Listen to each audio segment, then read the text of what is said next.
Hello, this is the KULTTALK, the German podcast with Jördis about cults and destructive groups. This podcast episode was produced in cooperation with Juvenis Association and sponsored by the Renate Rennebach Stiftung in Germany. Thank you for making this valuable work possible.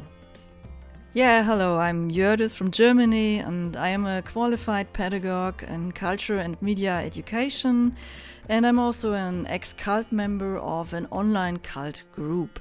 And like I said, this is a German podcast, actually for the German audience, but I decided to make this also available for the English audience because I think it's very interesting what Alexandra Stein is sharing over here. So Dr. Alexandra Stein is one of the world's leading experts on cults, extremism and dangerous social relationships, and she has written the book Terror, Love and Brainwashing, Attachment in Cults and Totalitarian Systems, and she has also written another book, but maybe you can do some research about her. You find a lot over there, some articles and more, and very well-known media. Alexandra found out that there is a connection between the attachment theory and the dynamics of cults. And I asked her in that episode how she came to the topic. And so she explains her theory and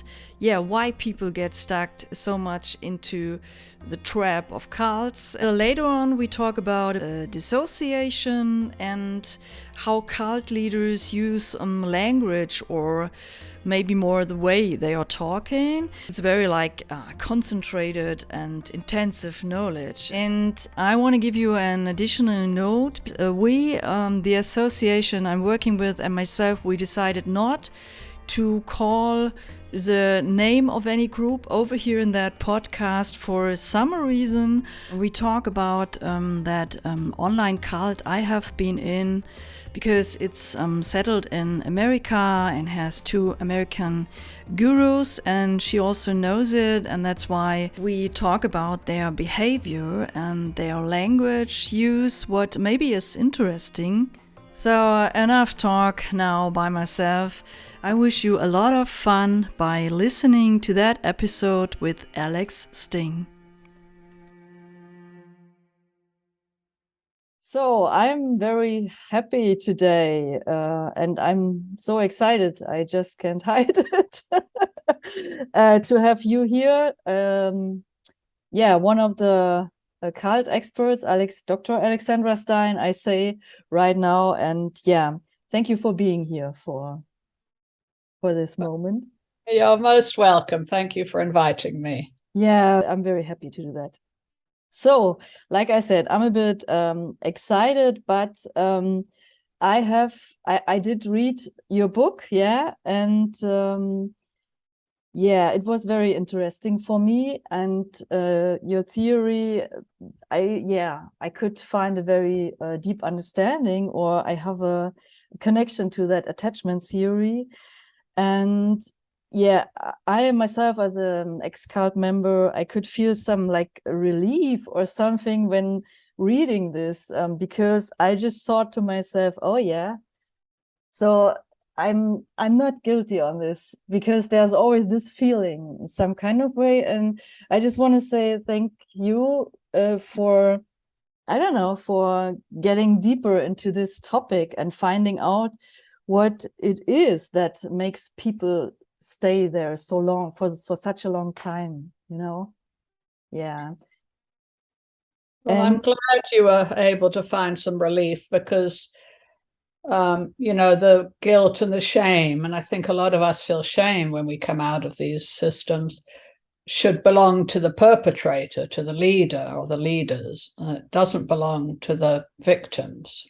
We should not feel shame and guilt. But yes, understanding our experience is important, mostly so we don't have that happen again. So we protect ourselves for the future. Yeah, thank you for saying that. That's very nice. I felt like I could forgive myself better through this, And how did you come to this connection? That is maybe some kind of interesting. I've seen you have written some articles and so on, also like 10 or more years ago about that, maybe attachment and so on. And so do you mean how did I come to use attachment theory in my work? Yeah, that's what I mean. That's a good question, and though I've done a lot of interviews, no one's really ever asked me that before, which is interesting. Oh. And it's kind of a little strange. I'm going to try not to make it too long a story, but fairly soon after I got out of the cult, I found a therapist. And as many ex-cult members know, it's very difficult to find a therapist who understands cults. Nearly all of them don't. But I did find one in England who, I don't know if he understood cults, but he understood the political context, which mine was a political cult in America. And he was an American. He understood the context, and that helped. And he was very good at listening, I would say, and not imposing a view, like previous therapists who always wanted to talk about how screwed up my family of origin was, which, you know, was also true, but not the point at that time of my life. Anyway, so I did some therapy with him. Then I had to leave after a few months because I was moving countries. And I asked him what kind of methodology he was using, because I had found his approach very helpful. And he mentioned John Bowlby and attachment theory. Now, I'd like to point out that don't make anyone into your hero, although I do have some, I have to say. I'm full of contradictions, but that's okay too. Not only one. Yeah, maybe. Because he later kind of went very strange, that therapist, and almost a bit culty. And I had later had cause to really not care for him at all. I was out of his care at that point. However, he did leave me with a good legacy, which was the name John Bowlby. And I went and started reading, and I read A Secure Base, which is a nice kind of intro book by him. And even though at that point I didn't really understand the connections, and it took me quite a long time to come up with my current theoretical view, but I was very gripped by that approach. And this was a long time ago now. This was, well, nearly 30 years ago. So now, you know, attachment theory is very popular and very widely understood. Then it was not, it was still in its early days.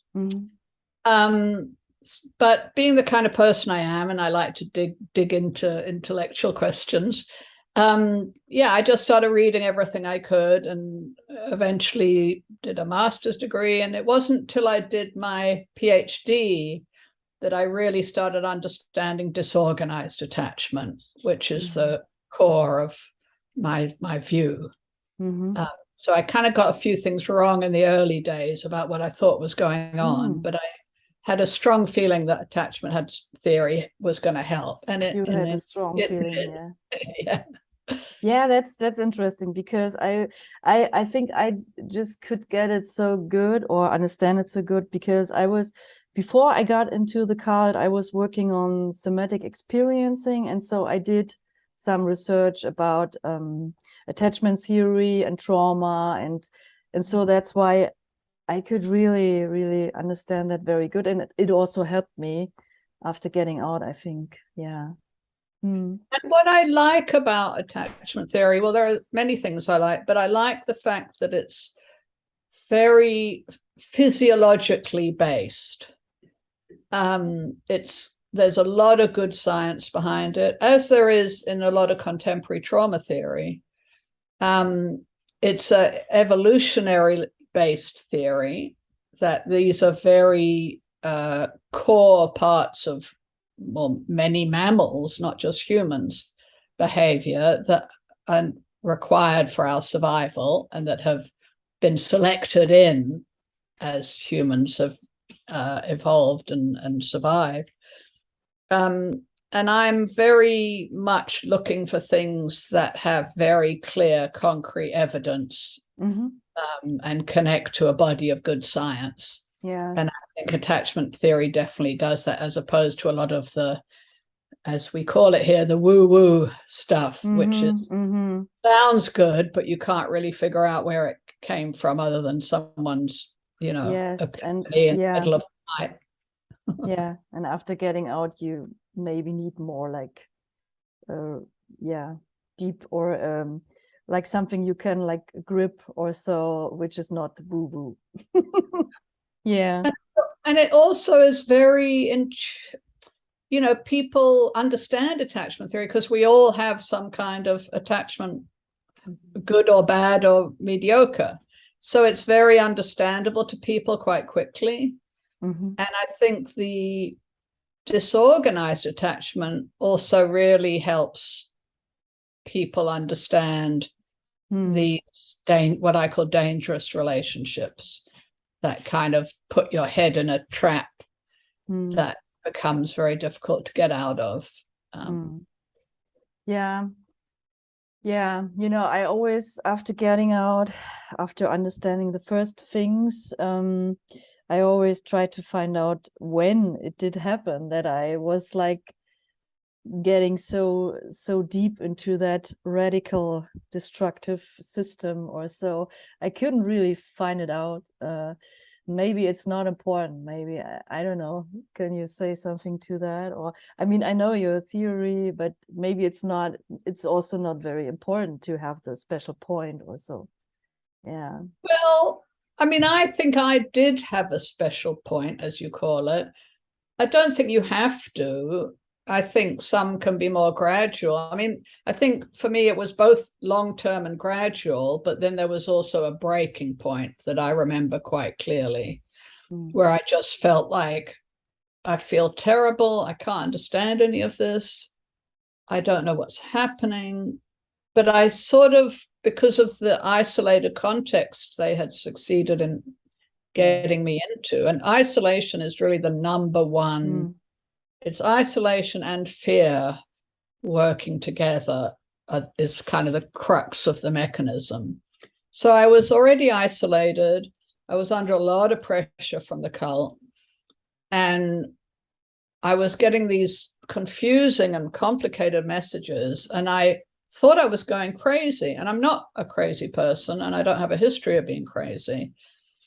And I got very frightened, I think, of like, oh my God, I'm going to lose my mind.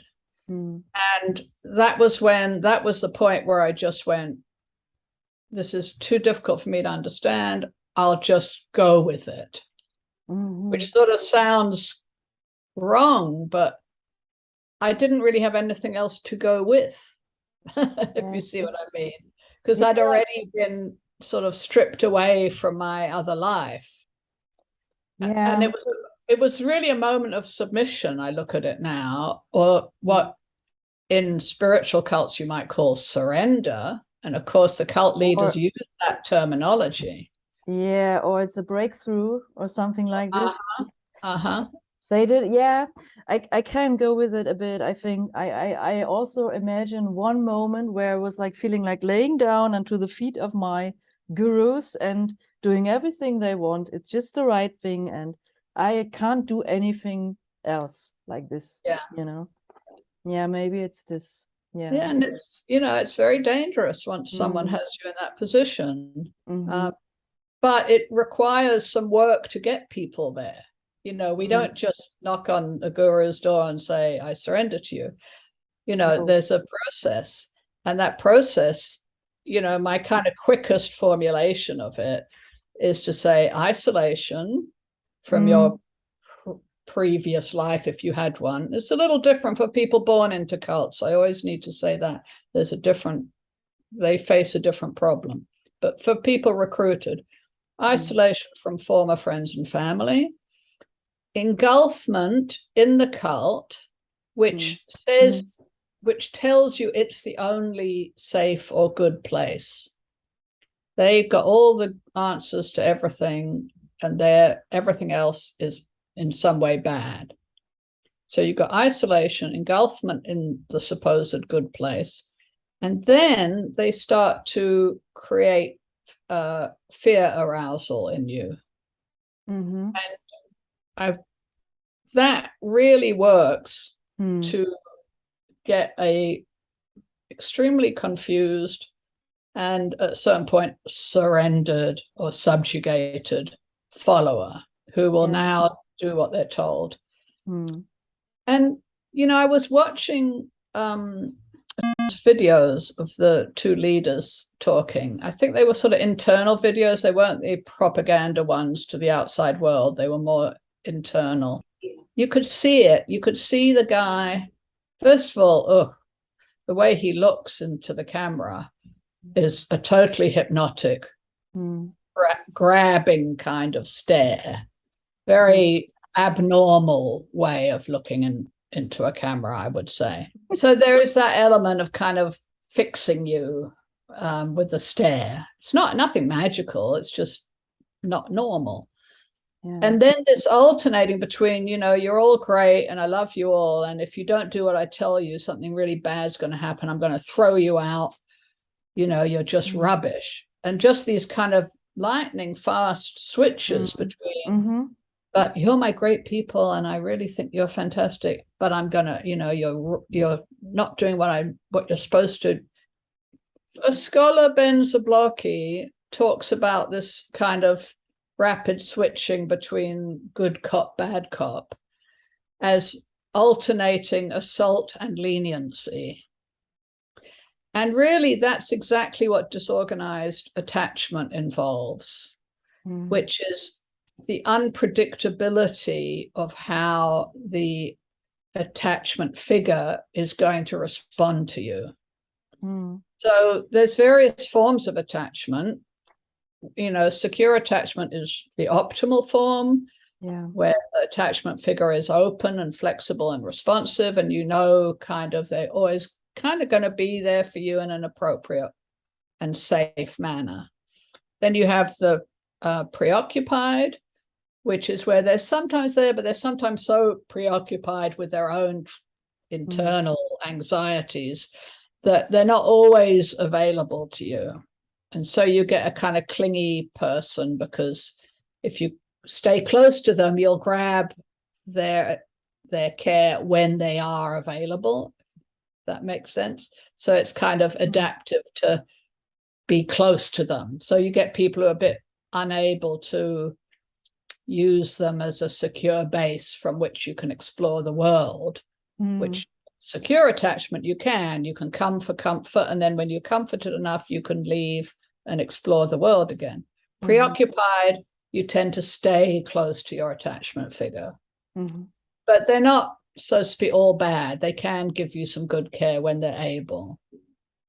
And then you have the dismissing, who consistently neglect or reject the person they're caring for. And so the person who that's their attachment figure becomes a bit overly self-reliant. And we may all know people like this. You know, they're overly self-reliant. They're not able to be very easily intimate with others. They're a bit closed off and shut down. But all those kinds of attachment, you can kind of, they're sort of predictable. They're just, you know, that person is like that. You know, so-and-so, yeah, he doesn't really share his feelings very well, but I kind of know that. So-and-so is a bit clingy, but I know that and I can deal with it. But disorganized is when it's not stable or predictable. And you never know what the attachment figure is going to do. One day, nice, next day, frightening. The key is the frightening element. What makes something then in your brain? Yeah, so when that frightening, so to speak, caregiver, who may be a cult leader or a parent or other close person, if you're isolated and they then frighten you, they become the only place that you know of to get comfort when you're frightened. I haven't quite said that very clearly, but let me back up a little bit. When we're frightened, we've evolved to seek a comfort figure to calm our cortisols, which are our fear arousal kind of chemicals, hormones in our bodies. if we have a comfort figure, either in our minds or physically, that helps us calm down, and that's good. But if you've been cut off from all your comfort figures, except for one person who says they're the comfort figure, but they're also the frightening figure, you go to them. Relax. Yes. So when they frighten you, you go towards them to get comfort, which is the opposite of what is a survival strategy. Because a survival strategy is to get away from fear, but you're actually moved toward the fear. You get increased cortisol production instead of the calming opioids. Yeah. But I also think because of the unreliability, you're getting a little bit of that preoccupied stuff mixed in. So you also cling because you think they're going to comfort you if you stick around long enough. So that's the function of the nice cop, the good cop part of these leaders aren't just frightening. Yeah. They also drip in, oh, I'm a nice guy. So that given you have nowhere else to go, because the key of this dynamic is they have to isolate you from any other comfort sources. If you had other comforts, you would just go to them. So don't see your family or friends. This is the message every cult gives, unless the family or friends are in the cult. Let go of everything and let go. They they called it radical non-attachment, and exactly. This was the expression. And a lot of these Buddhist cults that are being exposed right now, and a lot of spiritual cults talk about let go of attachments. Yeah, it's actually an old thing. Yeah. And it's not a good idea. I would run a mile if someone said that. And what I found interesting, what you said, that you can really do a good research now on that gurus, in that online cults or so. And what was there, or you can also do research to the persons who are like following them. And to that, I've always felt that they always say the aim is, in some movements they do, you really see that they do this hyper arousal things, like chanting and doing something else. And in this cult, there's always said you get such a deep peace. They say it, they say it's such a deep peace, and then you are with God, and then it's getting more and more this peace and this.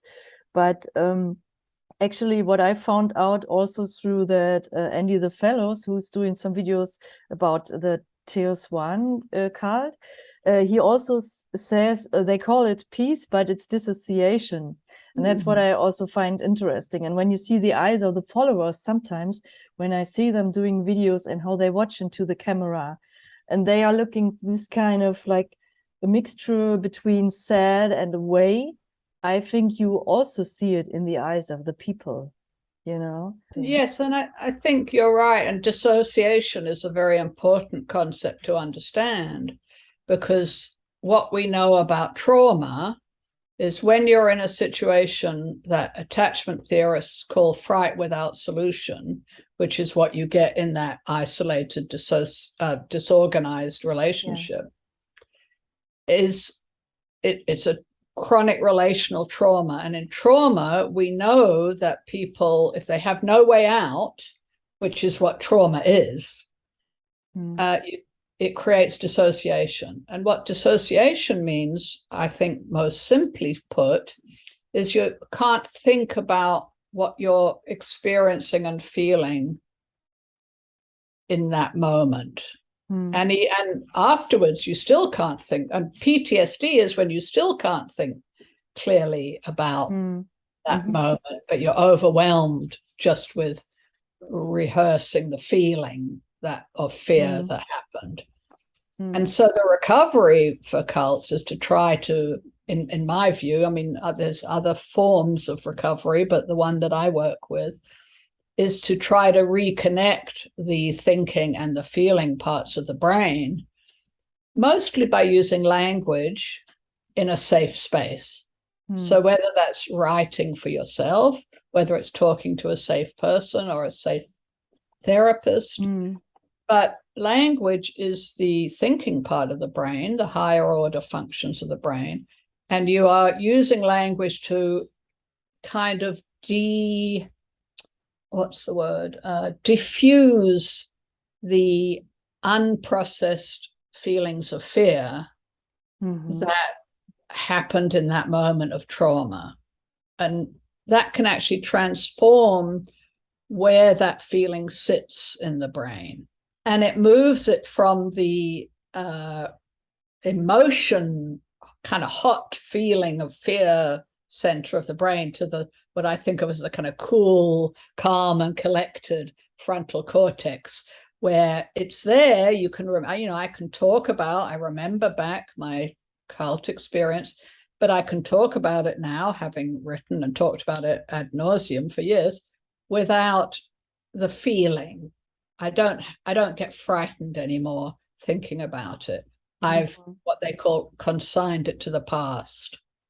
But I've done that through the use of language and my frontal cortex, the higher order regions of my brain. Because in dissociation, they are splitting those two parts of the brain, your raw feeling part and your executive function. Why am I feeling, which is the part that says, I'm having a bad feeling. Now, what might I do about it? What are my options here? That's the higher order careful thinking. Whereas the feeling part is just going, I feel crazy, I'm scared. It can't sensibly work with that feeling. So dissociation, if a cult leader is able to create it in a person, is very powerful. You kind of disable their critical thinking and their ability to take steps to protect themselves or to escape.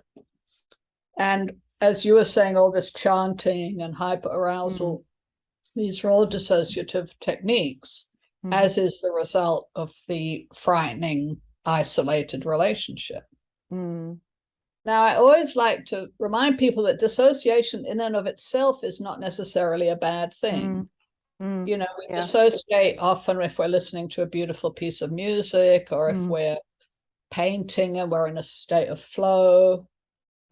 It's kind of like, who's controlling that dissociation and for what purpose? Yeah, that's the point. You are very like controllable, or when you want to call it like that. Yeah, when they give you that moments and say you are safe now and bring you to that trance point maybe, or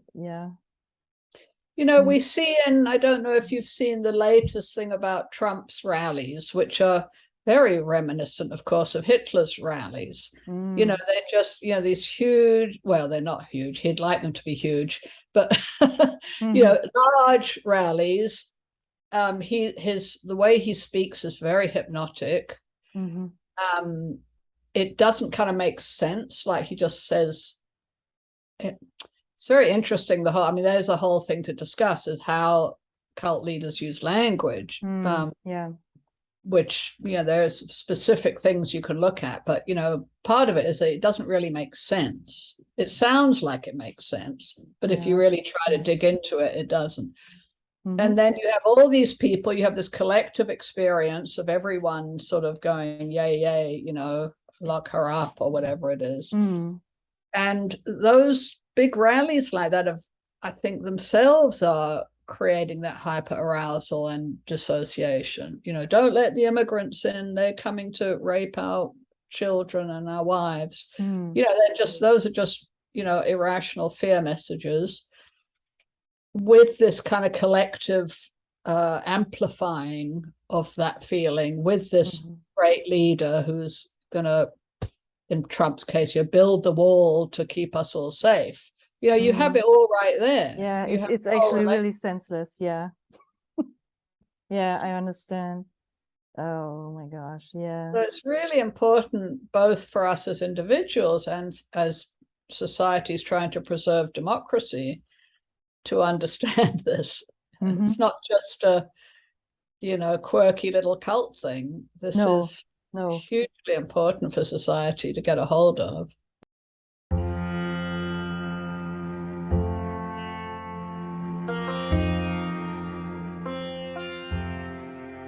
So, these are our goodbye words. It's a good conclusion, I think, that this issue is important for our society. It's not only a spiritual problem, it concerns also the political and domestic field and our whole, society life. And we need help for this form of experienced violence. So, I want to say thank you so much for this conversation, this very deep talk with Alex Stein over here, and I'm very happy that I could bring some very special insights to here, to our country, to Germany. And I just say, as your host for today, with very warm regards, goodbye, Jördis.